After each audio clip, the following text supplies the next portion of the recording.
Praise the Lord. Praise the Lord.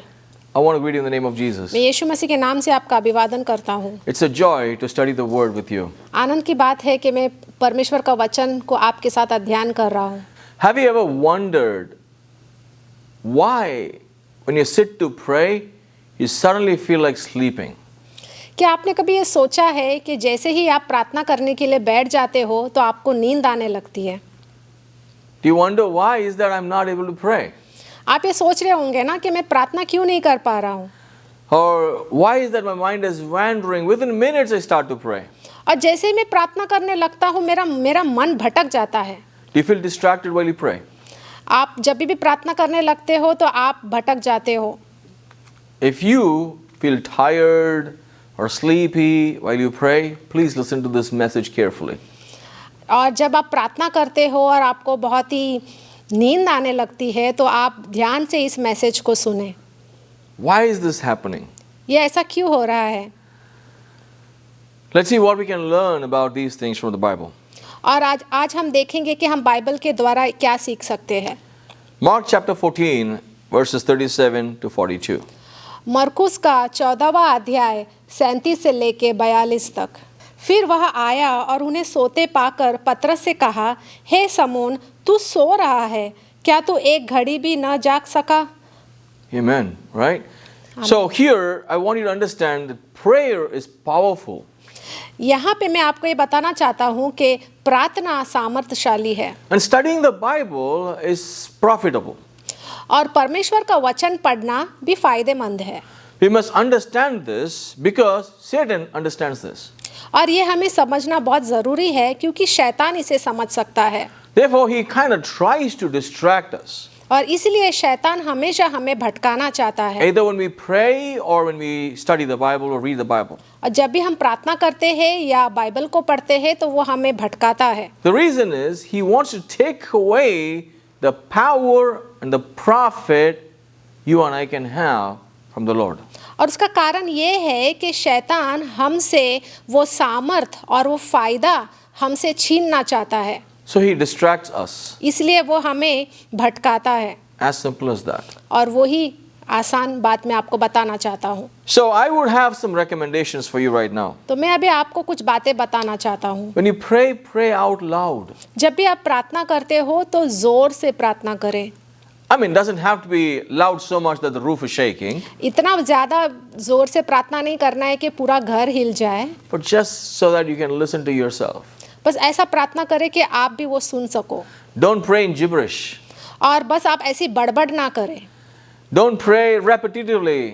और एक ही प्रार्थना को बार बार ना दोहराए। Jesus, Jesus, Jesus. Don't do such things. यीशु यीशु यीशु बार बार ऐसा ना बोले। Go for a walk. बाहर जाए वॉकिंग के लिए Listen carefully what you are actually saying. और ध्यान से सुनो कि तुम क्या प्रार्थना कर रहे हो। And don't beautify your prayers with super, beautiful words. और जब आप प्रार्थना करते हो तो बहुत ही बड़े बड़े शब्दों का इस्तेमाल ना करें Just pray simply from your heart like you would speak to a person. और सामान्य तरीके से अपने पूरे दिल से प्रार्थना करें। So here we can see that Jesus is gaining victory, but his disciples are not. और अभी हम देख रहे हैं कि यीशु मसीह ने प्रार्थना के द्वारा जीत हासिल की, लेकिन उनके शिष्य वो नहीं कर पाए। Why? क्यों? They were sleeping. क्योंकि वो सो रहे थे। Jesus was praying and they were sleeping. यीशु मसीह प्रार्थना कर रहे थे और उनके चेले सो रहे थे। Obviously, after a good meal like a Passover meal, who would not sleep? हाँ, फसह के समय उन्होंने बहुत ही अच्छा भोजन किया और उसके बाद उनको बहुत ज़्यादा नींद आ रही थी। After such a meal like that, if you pray, you're always going to sleep.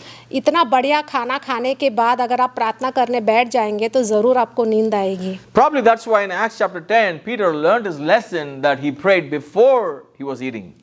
और हम देखते हैं कि प्रेरितों के कार्यों में 10वां अध्याय में शायद पतरस को ये बात समझ आई, इसलिए खाना खाने के पहले उसने प्रार्थना की। So in verse 37 we can see Jesus is asking Peter, are you sleeping? और 37 में हम देखते हैं कि यहाँ पे यीशु मसीह पतरस से कह रहे हैं, हे समोन, तू सो रहा है? Couldn't you stay awake for 1 hour? क्या तू एक घड़ी भी न जाग सका? At this moment of Jesus' agony, he was all alone. और इस यीशु मसीह जब इस पीड़ा से गुजर रहे थे तो वो अकेले थे, His disciples were of no support. लेकिन उनके चेलों ने उनको कोई भी मदद नहीं की। His close friends, John, James, Peter, were all sleeping. और उनके जो करीबी दोस्त थे यूहन्ना, पतरस और याकूब, वो सो रहे थे। Again, Jesus wasn't upset or angry with them. लेकिन फिर भी यीशु मसीह उनसे क्रोधित नहीं थे। When Jesus said to Peter, I believe Jesus said in love and compassion. जब यीशु मसीह ने पतरस से ये कहा तो मेरा मानना ये है कि यीशु मसीह ने उनसे प्रेम से और दया से बात की। I wanted to, add a couple of points here for you to understand that there are a lot of wrong teachings in the Christian world today. और मैं यहाँ पे एक या दो बिंदु आपको बताना चाहता हूँ कि हमारे क्रिस्ती जीवन में बहुत सारा गलत शिक्षाएं हमें दी जाती है।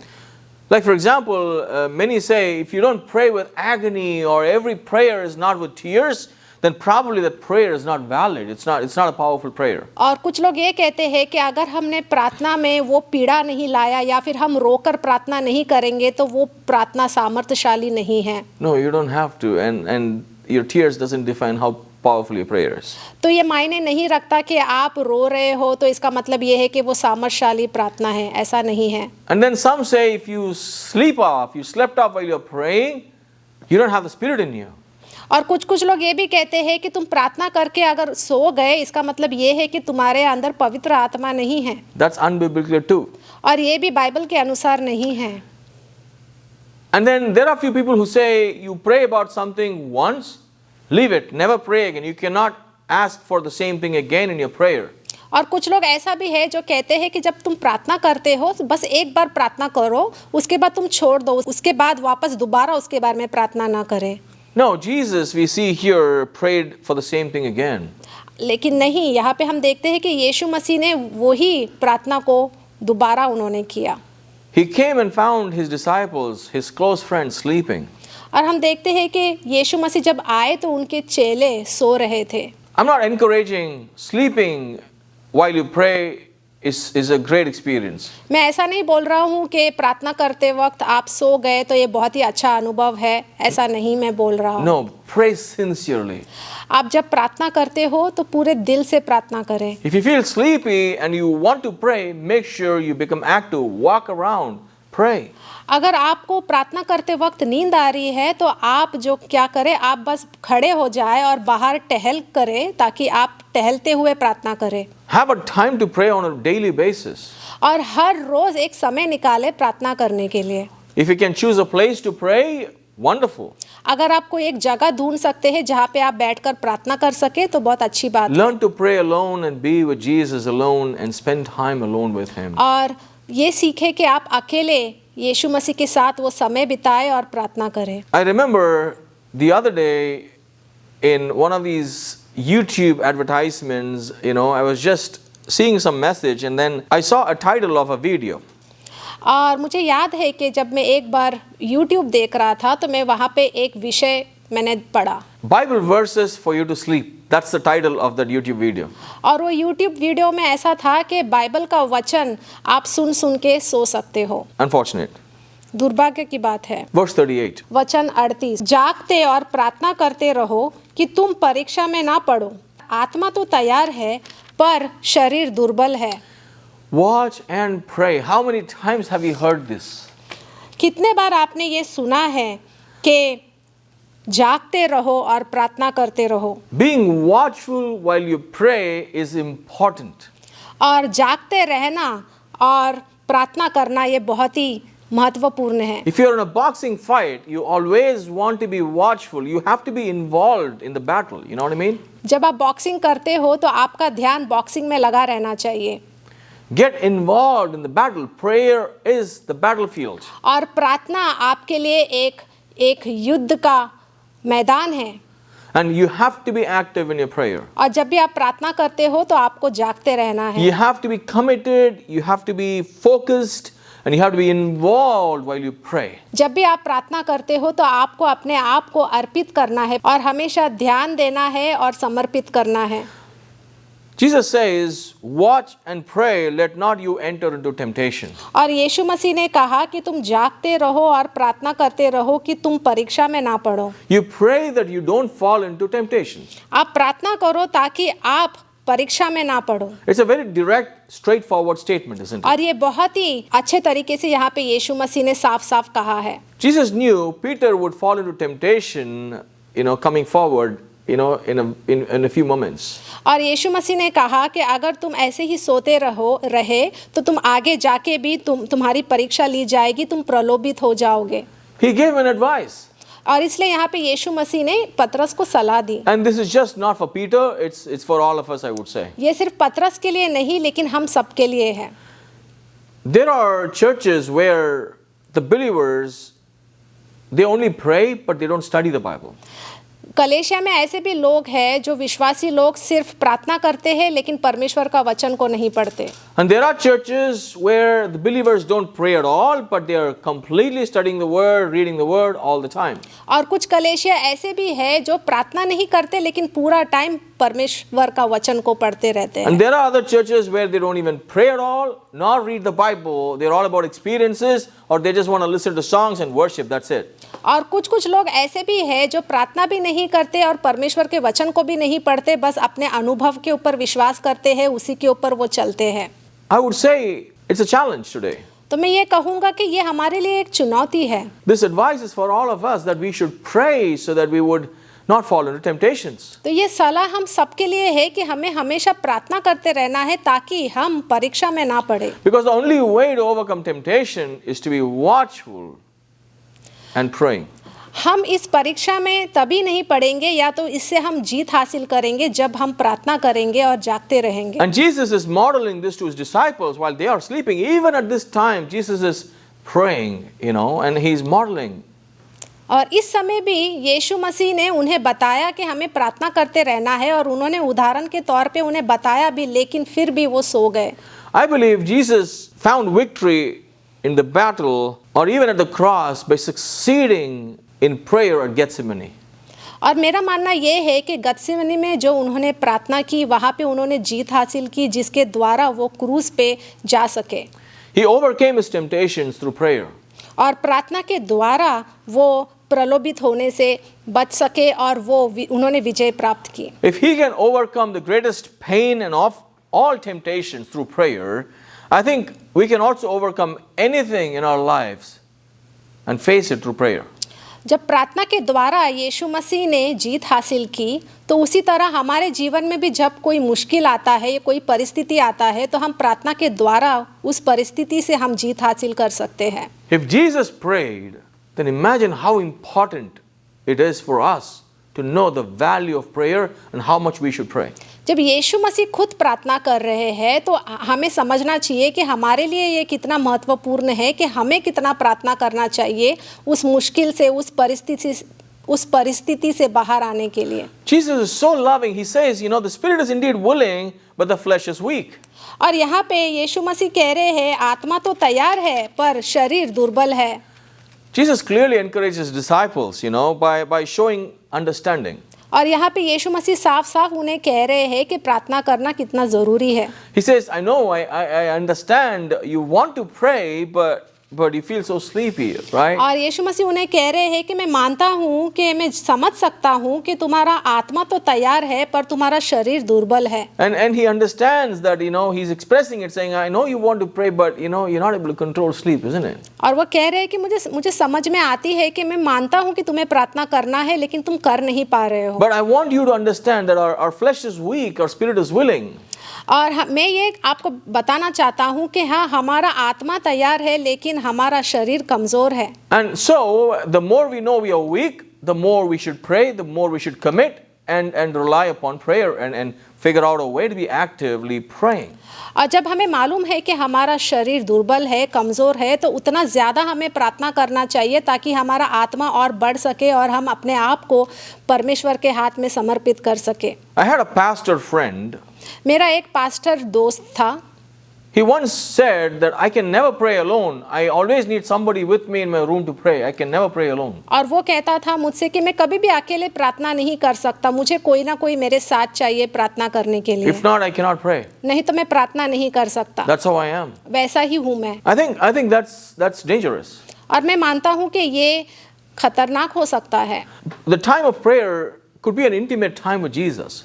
और जब हम प्रार्थना करते हैं तो हमारा एक रिश्ता बनता है यीशु मसीह के साथ। Of course, corporate prayer, praying with brothers and sisters is great, but you need to learn to spend time alone with Jesus, you know.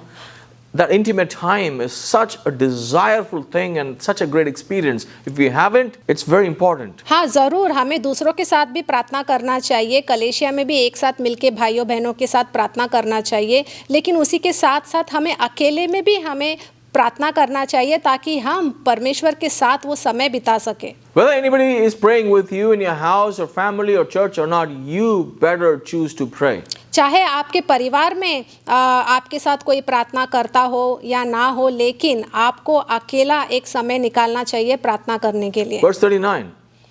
और वचन 39, और वह फिर चला गया और उन्हीं शब्दों में प्रार्थना की। See, he again went and prayed and spoke the same words in prayer. हम देखते हैं कि वो वापस से गए और वापस ही वही शब्दों का इस्तेमाल किया और उन्होंने प्रार्थना की। Jesus said, he spoke to God the Father, you know. और यहाँ पे यीशु मसीह ने प्रार्थना की, उन्होंने परमेश्वर से बात की। Prayer is speaking. प्रार्थना से हम परमेश्वर से बात करते It's a हैं। communication. It's a two-way communication. यहाँ से हम प्रार्थना करते हैं और हम परमेश्वर हमारी बातों को सुनता है। There's nothing wrong in praying for the same prayer point again. और इसमें कोई गलत बात नहीं है कि वही प्रार्थना को हम दोहरा रहे हैं और बार बार परमेश्वर के पास ला रहे हैं। Jesus was saying the same thing again, saying, I want to know your will. I want to do your will. You know, he was praying for the will of God to be fulfilled.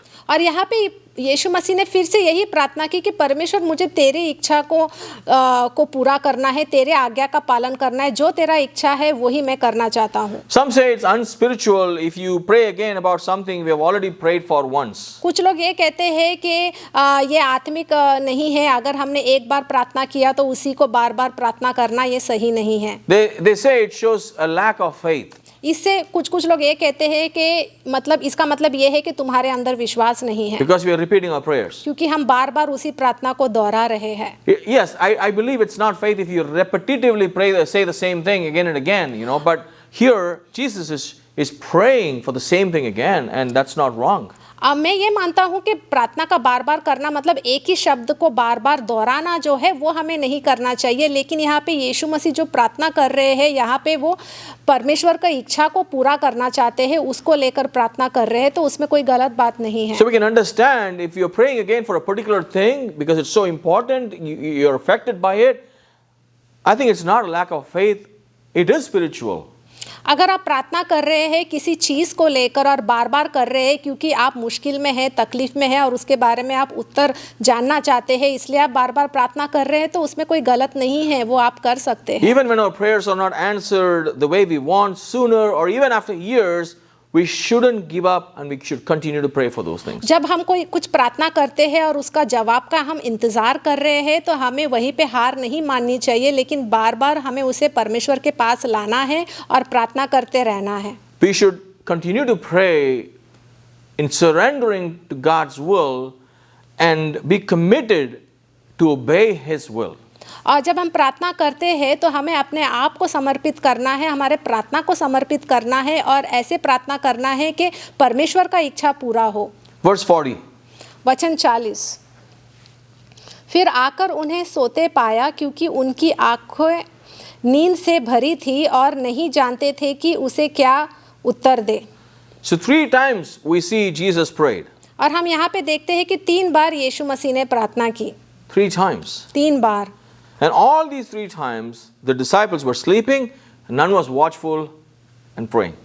लेकिन ये तीनों बार भी हम देखते हैं कि उनके शिष्य सो रहे थे और कोई भी उनमें से जागते नहीं रहे, ना ही सतर्क रहे, ना प्रार्थना करें। Even if they didn't want to pray for themselves, you know, as an act of obedience, they could have just joined in with Christ to pray.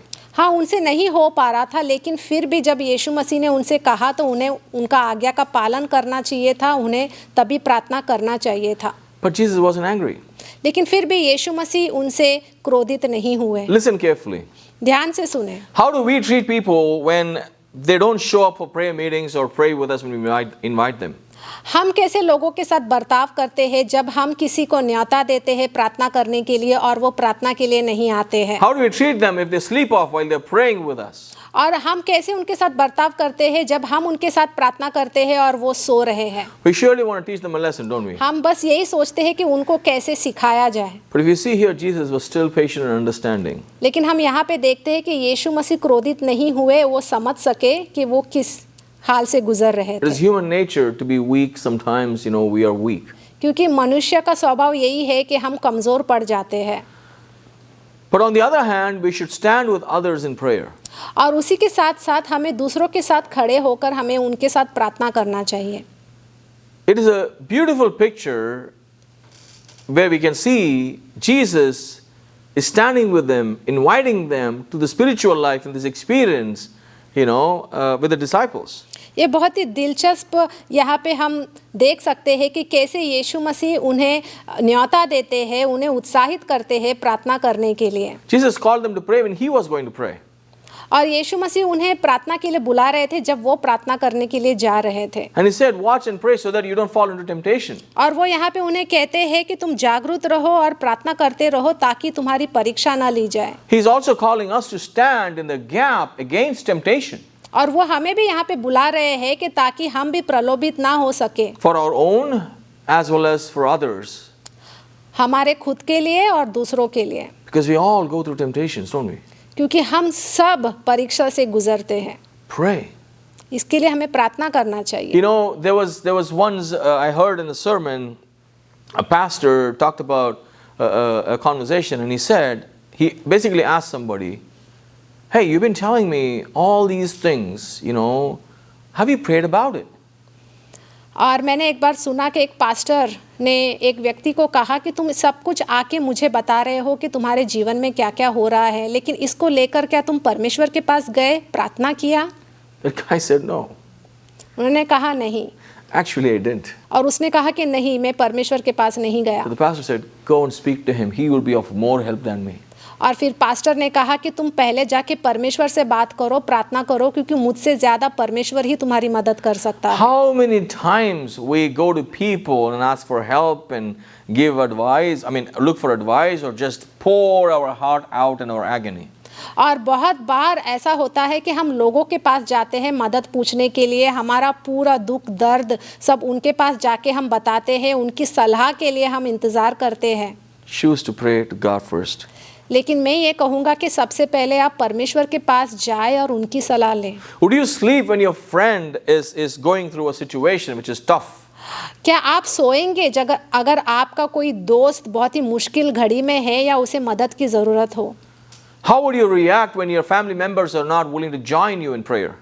आप कैसे बर्ताव करते हो जब आपका परिवार का कोई भी सदस्य आपके साथ जुड़ता नहीं है प्रार्थना करने के लिए? Verse 41 and 42.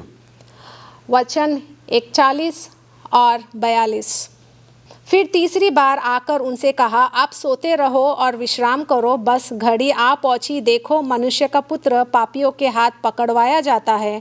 उठो चले, देखो मेरा पकड़वाने वाला निकट आ पहुंचा है। Jesus says it's late, it's enough. और यीशु मसीह ने कहा कि बस हुआ। While Jesus was praying, Judas and the Jewish leaders were plotting ways to betray him, और जब यीशु मसीह प्रार्थना कर रहे थे उसके बाद हम देखते हैं कि यहूदा और यहूदी लोग वहाँ पे आ रहे हैं यीशु मसीह को पकड़वाने के लिए। Do you see how Jesus is now ready to go to the cross? आप देख सकते हैं कि अभी यीशु मसीह तैयार है क्रूस में जाने के लिए। He said it's enough and now it's time to go.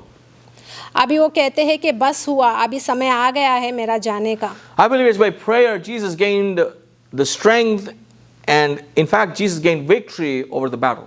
मेरा ये मानना है कि प्रार्थना करने के बाद उन्हें विजय प्राप्त हुई और वो अभी तैयार थे जाने के लिए। He teaches us very clearly that prayer brings victory. और उन्होंने हमें साफ साफ यहाँ पे सिखाया कि प्रार्थना के द्वारा हम विजय प्राप्त कर सकते हैं। So I would conclude saying prayer is where all the battles are won. तो मैं यही कहूँगा कि प्रार्थना के द्वारा ही आप आपके जीवन का हर एक युद्ध से लड़ सकते हो। Prayer keeps us away from temptation. और प्रार्थना के द्वारा हम प्रलोभित नहीं होते, हमें उससे बच सकते हैं। We should depend upon God for small and big circumstances all the और time. हमें हमेशा परमेश्वर के ऊपर निर्भर होना है और हमें ये जानना है कि हमारे जीवन में चाहे छोटा परिस्थिति हो या बड़ा परिस्थिति हो, हमें सिर्फ यीशु मसीह के ऊपर निर्भर होना है और समर्पित करना है। Do not give up on anything as you pray. और कभी भी हमें हार नहीं मानना You है should not be slacking in prayer. और प्रार्थना में कभी भी हमें कम नहीं पड़ना है। Take measures to live a prayerful life. और हमेशा आप ये देखें कि कैसे आप हर रोज प्रार्थना कर सके। It is such a privilege that we can have the confidence that our God is a speaking God. और इससे हमें ये आत्मविश्वास होता है कि हमारा परमेश्वर उत्तर देने वाला परमेश्वर है, वो हमसे बातें करता है And He also hears us, so we can pray to Him. और वो हमें सुन सकता है, इसलिए हमें प्रार्थना करते रहना है। Without prayer, we can't withstand the storms of temptations. और प्रार्थना के बगैर हमारे जीवन में कोई भी अगर परेशानी आती है उससे हम लड़ नहीं सकते, इसलिए हमें प्रार्थना करते रहना See, है। this message is for you. और ये मैसेज आपके लिए है। Like Jesus was watching over the disciples who were sleeping, He again and again called them to pray. और जैसे हम देखते हैं कि उनके शिष्य सो रहे थे, लेकिन फिर भी यीशु मसीह ने बार बार उन्हें बुलाया प्रार्थना करने के लिए, He's calling us also और वो हमें भी ऐसा ही बुला रहे हैं for prayer and for communion with Him. ताकि हम प्रार्थना कर सके और उनके साथ एक रिश्ता बना सके। Don't let the flesh take over. तो इसलिए आप आपके शरीर को भारी ना होने दें। Like He reached out to them, He's reaching out to you too. जैसे यीशु मसीह उनके पास गए, वैसे यीशु मसीह हमारे पास भी आ रहे हैं। Thank you. धन्यवाद। God bless you. परमेश्वर आपको आशीष दे। Thank you for joining us. धन्यवाद हमसे जुड़ने के लिए। Praise the Lord. मैं आशा करता हूँ कि आप लोग अच्छे होंगे और वचन के अंदर आप और भी बढ़ रहे होंगे और उसे सीखने की इच्छा भी रख रहे होंगे। लेकिन मैं आपको एक और बात बता देना चाहता हूँ, अगर आप इस वचन को और भी गहराई से समझना चाहते हैं और खुद पढ़ना चाहते हैं तो मैं आपको बता दूँ कि हमारा एक ऑनलाइन सेमिनार होने वाला है। और अगर आप पास्टर जोस के सिखाने के तरीके से आकर्षित हुए हैं तो मैं आपको न्योता देता हूं कि आप दिए गए नंबर पर कॉल कीजिए या फिर व्हाट्सएप कीजिए। हम आपको एक लिंक देंगे, आप उस फॉर्म को फिल कीजिए और जैसे भी डेट होगा सेमिनार का आपको बता दिया जाएगा। तो आप और भी गहराई से वचन को सीख पाएंगे और अपने आप वचन का अध्ययन कर पाएंगे। सुनने में कितना आकर्षित लग रहा है, सही है कि नहीं?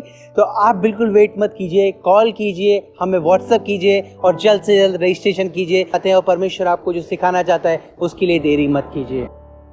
परमेश्वर का वचन कहता है, दो तो तुम्हें दिया जाएगा। आज मैं आशा करता हूं कि आप इस सेवकाई के द्वारा आशीषित हुए होंगे।